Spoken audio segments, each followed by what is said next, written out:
Oh, hey, what's going on? My name is Casey Sizemore. I am the editor of MikesBeerVlog, the YouTube primarily channel. We would just like to say thank you for watching the videos. Before we get started today, just kind of a quick announcement. You're going to want to hang on to the end of it because we got something new going on. So you really want to check that out. It's something we're doing just to kind of encourage some engagement with both the blog and the vlog. So be sure to hang out to the end of it. Before we go any further, today's episode is part 1 of 2 featuring David Evett, a mutual friend of mine and Mike's. As you all know, Mike, I think he might like the sound of his voice. And without editing out some rather humorous and entertaining material and cutting you guys short, sometimes it's easier if we just make 2 videos because Mike tends to talk a little long. So without anything further to say, and I'm not going to say without any further because I hate that term. I think every YouTuber uses it way too much. So without anything further to say, let's go on. Let's check out what Mike has to say today. Hello? Thank you for choosing Marriott Hotels. We would like to inform you that your telephone number was qualified by our booking system to receive an all-inclusive complimentary stay. For further details, press 1 now. To be placed on the do not call. No. Anyways, now let's go check out the video. See you on the other side. Hey everybody, welcome to MikesBeerVlog. And tonight we're here for the beer. I want to introduce my guest tonight, David Evett. He's a cool cat. And I don't know why I keep hanging out with him, but he just kind of keeps showing up at my door and I just keep letting him in. It's just whatever. I only have one pair of shirts.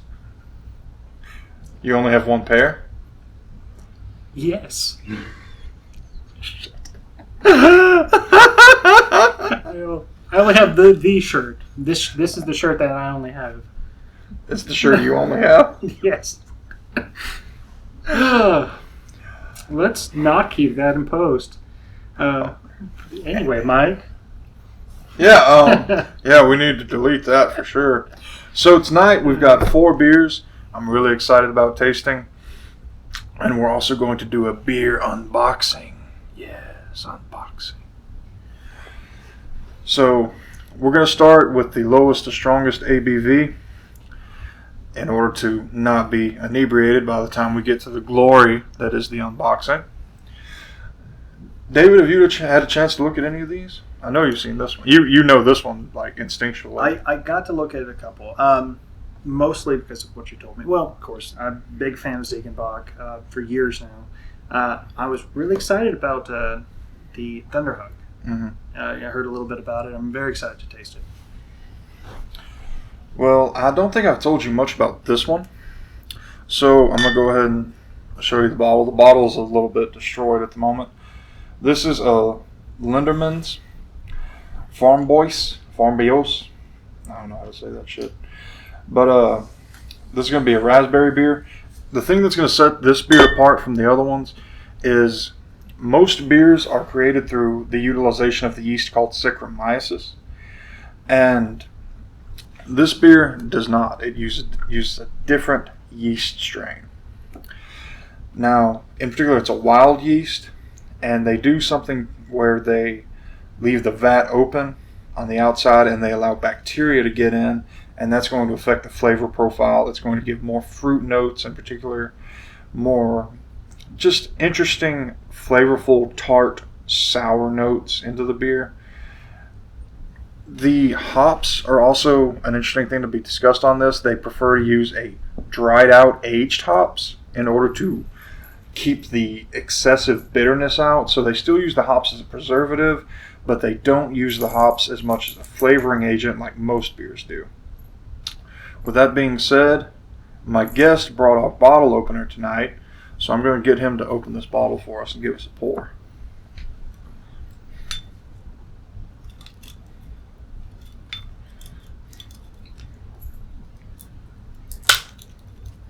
That's a man right there.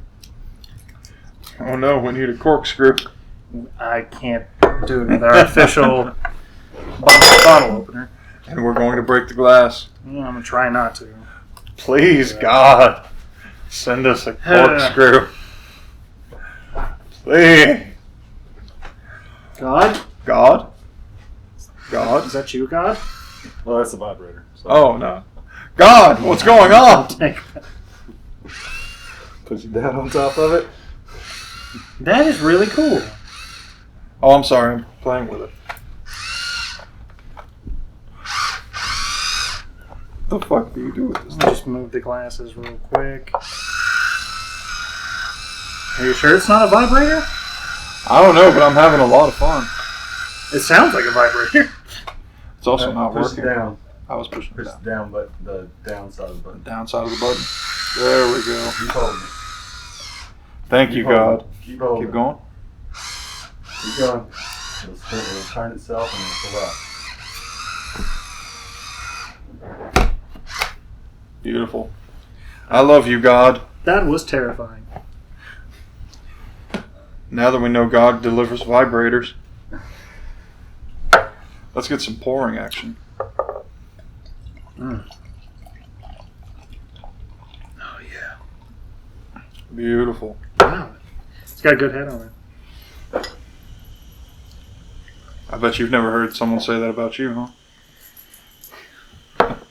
Shut up. So, were you able to just smell this the moment I started pouring it? It's got a huge nose on it. It smells great. Mm. Very reminiscent to a wine.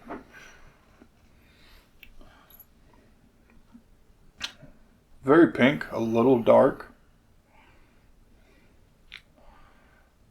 Frothy foam. The foam top on mine did dissipate.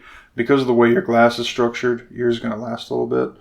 So let's actually try to look at so you can see on the bubbles on this one, the different size bubbles often indicate a more expensive, a more well cultivated grain. And you would notice the same thing when getting more homemade bread. You'll notice that the bubbles, it'll have a range of sizes. And something that's just small and compact throughout, that shows that there's probably a lot less care. It probably shows that it was done a lot quicker. And at the end of the day, that shows a price point. So when you look at that foam top, you can tell that that is probably a more expensive beer. So let's get back to the nose on it. What are you getting on the nose?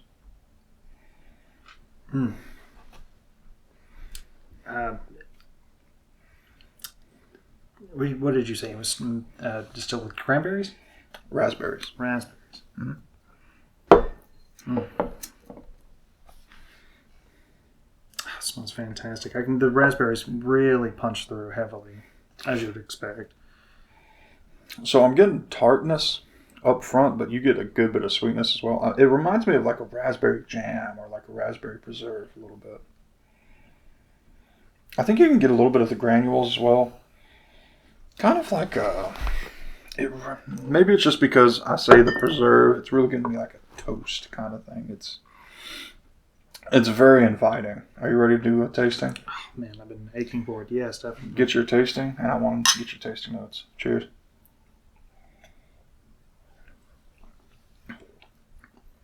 Wow.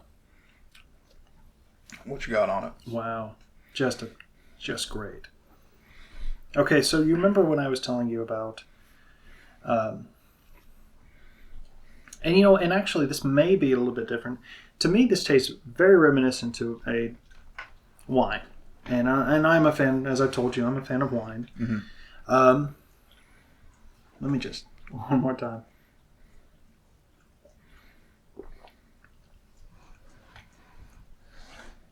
That's just fantastic. Again, what strikes through for me is definitely the raspberries. Mm-hmm. I can get a hint of the graininess a little bit, but the fruity character of it seems to be dominant, and I really enjoy that. The raspberries are very robust as well, and the thing about the non-Saccharomyces, it's a different kind of yeast, and it gives you a lot of added fruit notes to it. So that's why I think I'm getting not just the raspberries, but I'm getting a tartness from any kind of wild berry. It's also very common to get what a lot of people refer to as a barnyard floor, horse rags, things like that are a little bit strange, but you can kind of see it and you can kind of get where the patterns are going on there. You know what I'm saying? Kind of the same way, like if you say the whiskey has a burnt leather thing going on, someone's like, well, why would you want to drink burnt leather? But we do. So it'd be kind of the same thing as like enjoying this if it has like a bit of a farm floor kind of thing going on. So let me give my full tasting notes and the evolution that I'm getting. This is really hard to put down. It's very inviting, yeah. Oh my gosh, yes. Very fruit forward, tart, just enough sweetness. It's not an overly inviting beer, but because of the way that the tart kind of puckers, it makes you want to go back for another one. You know what I'm saying? Kind of the way lemonade does, if it's like a good kind of sour lemonade. This is a fantastic beer. And something else about this beer is it's low in ABV. Because of the fruitiness and the sourness, and as you said before, this will make a wine drinker drink beer. If you're not familiar with beer, this will make you drink craft beer. If you're not familiar with anything that's on the table right now, you'll almost certainly enjoy this. And because it's low ABV, if you're someone that considers themselves a lightweight, I mean, throw back 2 or 3 of these. And while everyone else is drinking this strong stuff, you're still keeping up while having something that's not going to just knock you on the floor. As you can see, I've already finished my glass. It was very easy. Very, very easy. I'm going to set this one to the side before David attacks the rest of it. How much was that bottle? $6. $6? Mm-hmm. Was that $6 just for the individual? For the bottle. For the bottle? Mm-hmm. You got to pay for good stuff. And that particular bottle, lambic, they can only ferment their beers during winter because it is an open fermentation process. Yeah. The summer, it's just too hot. And something that's actually noted by lambic is because of global warming. Don't get into the conspiracies. But because of global warming, it's actually shortened the amount of time that they can ferment these beers. So instead of it being 165 days a year, they can now only brew about 145 days a year. And it's because of that open fermentation process. You know, as soon as you said something about conspiracy theories, I think I just faintly heard Alex Jones just screaming in the distance. See, he just said they turned the freaking frogs gay. Yeah. Yeah. I really wish I would have worked on my Alex Jones impression. Go ahead. All right, David. You know about this one just as much as I do. I'm going to let you do the talking notes on it. I wish I knew more history about Ziegenbock. Unfortunately, this is not a formal study of mine. I'm just a enjoyer of this beer. You know who owns Ziegenbock? Mr. and Mrs. Ziegen. Anheuser-Busch. Really? Yep. Wow, they nailed it with this guy. Yeah, I did a review on Ziegenbock, and it advertises itself as a beer made in Texas for Texans. And something I said when I did my review of it is, if you try to sell this beer in a retail setting outside of Texas, it implements a detonation device and it explodes, so you can't sell it outside of Texas.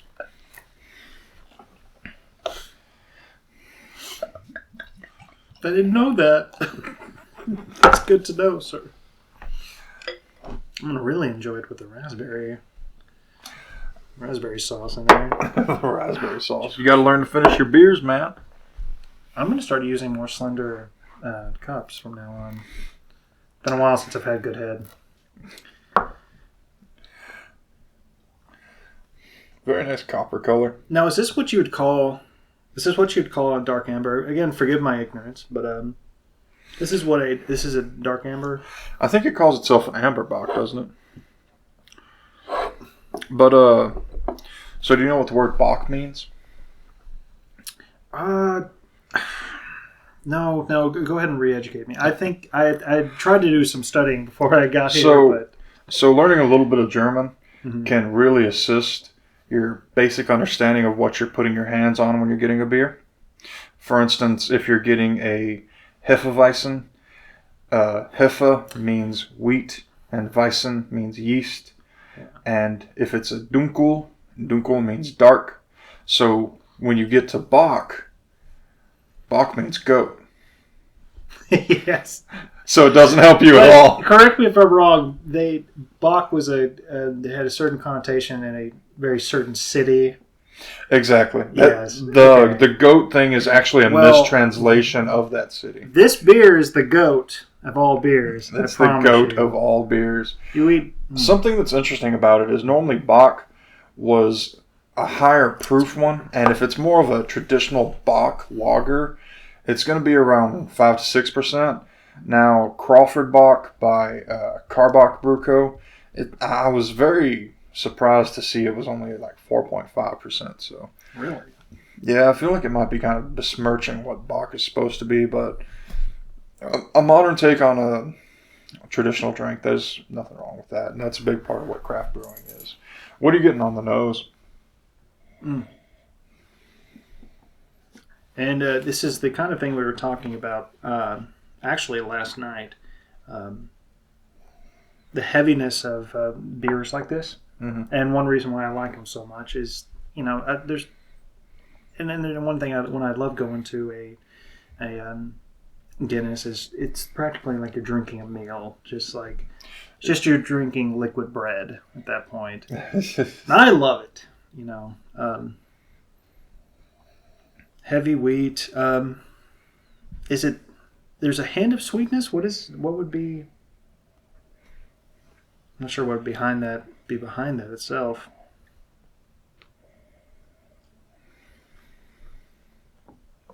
Honestly, I'm getting a lot of iron on the nose.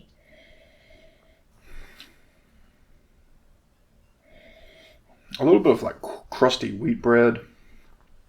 Very, very wheat forward. Sure. Yeah. It would be, and it's not going to be a white bread either. It's going to be a wheat bread, like 100% wheat bread that you get from the store. Mm-hmm. Let's go ahead and get the tasting notes in. You ready? Definitely so.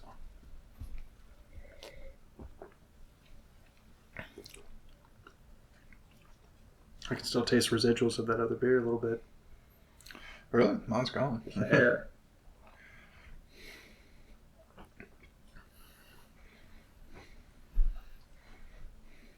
Oh, it's such a good beer. So, the thing about it is, it's not overly complex. It does have a watery mouthfeel. But one of the things that like Ziegenbock and Schneiderbach kind of have going for it is it's a lot more approachable for a Bock lager. Whereas if you get something like a heavy double Bock that's like 9%, it's pretty dark. It can be difficult to approach. And I think that's why a lot of people are bigger fans of stuff like this nowadays. Mm-hmm. Because if you're getting into craft beers from light beers, like if you're drinking Bud Light, Budweiser, whatever, this is going to be easier to move forward into rather than just stepping into like some real dark lager kind of stuff. More of a stepping stone into hopefully a more expansive world into craft beer. Hopefully so. But yeah, I wouldn't say it's overly complex. There's really not a lot of evolution. But one thing I can say about it is it's a Bock lager you can drink on a hot day. What about you? I agree completely. A lot of iron on the taste as well.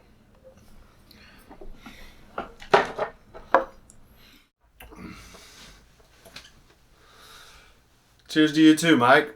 So, what is the special thing we're going to be doing to encourage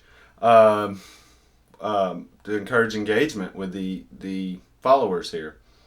You guys. God, I sound stupid right now. But we're going to keep it and we're going to keep going. So, I do hope that I do not mispronounce anybody's name here. But we want you to kind of get onto the Mike's Beer Blog, the group on Facebook, not the blog itself, the page. Go to the group and share some of your alcohol-related drinks with us. To start with, we have, and you, if you do so, you might make it onto the show. such as these two. We have Dakota Abear. I hope I'm pronouncing that correct. I had a teacher in high school named Abear and spelled it the same way, I do believe. If I'm not, or if I mispronounce any of these names, I do apologize. But anyways, it takes a brave man to post a seltzer on a beer blog. But hey, props to you. I do agree with you that we should have Mike review just seltzers one day. Just a whole video of that. Sounds fun. Okay, so anyways, he recommended Golden Road Fruit Cart, hard seltzer. He says that it is insane! A whole lot of A's. Okay. And that they used real pineapple, and it has a great strawberry flavor. 1010 recommend for Mike to review it, and again, he thinks that he would like it. Honestly, I would like to see Mike review a whole bunch of seltzers. I think it would be funny. Also, like more red wine, because Mike apparently loves red wine. You know, committing crimes and all. Okay, so next up we have Lisa Dar. Again, I hope I pronounced that correctly. Whoa, boy, not for me. Starts out like a malt duck and finishes like a warhead candy. And she is referring to snozberries. Where do I know that from? Try some more. The strawberries taste like strawberries. The snozberries taste like snozberries. Snozberries? Who ever heard of a snozberry? We are the music makers, and we are the dreamers of dreams. Snozberries. Anyways, be sure to like, subscribe, all that good stuff. I know Mike doesn't ever like to say that stuff, but I will. And I get to leave it in because, well, he's not here to stop me, and the video goes live tomorrow. This is Tuesday afternoon. So anyways, yeah, be sure to like and subscribe. Hop on over to Facebook, follow the group, follow the page, get involved. You know, tell us what you think about beers, alcohol. You got some drink, some wild concoction. I think he does these little 2-minute reviews. And I think last week he did a live. I was unavailable to do an edit for last week, so he did a live episode. And he reviewed like a Ninja Turtle and a bunch of other mixed cocktails. So that's an area we're hoping to venture more into, is various drinks. So yeah, be sure to go over there to the group page, and you know, if you got a special drink, you find something uncommon that you know you'd like to share, make sure to share it in there, and we might feature you in the next episode. Till then, spirits up.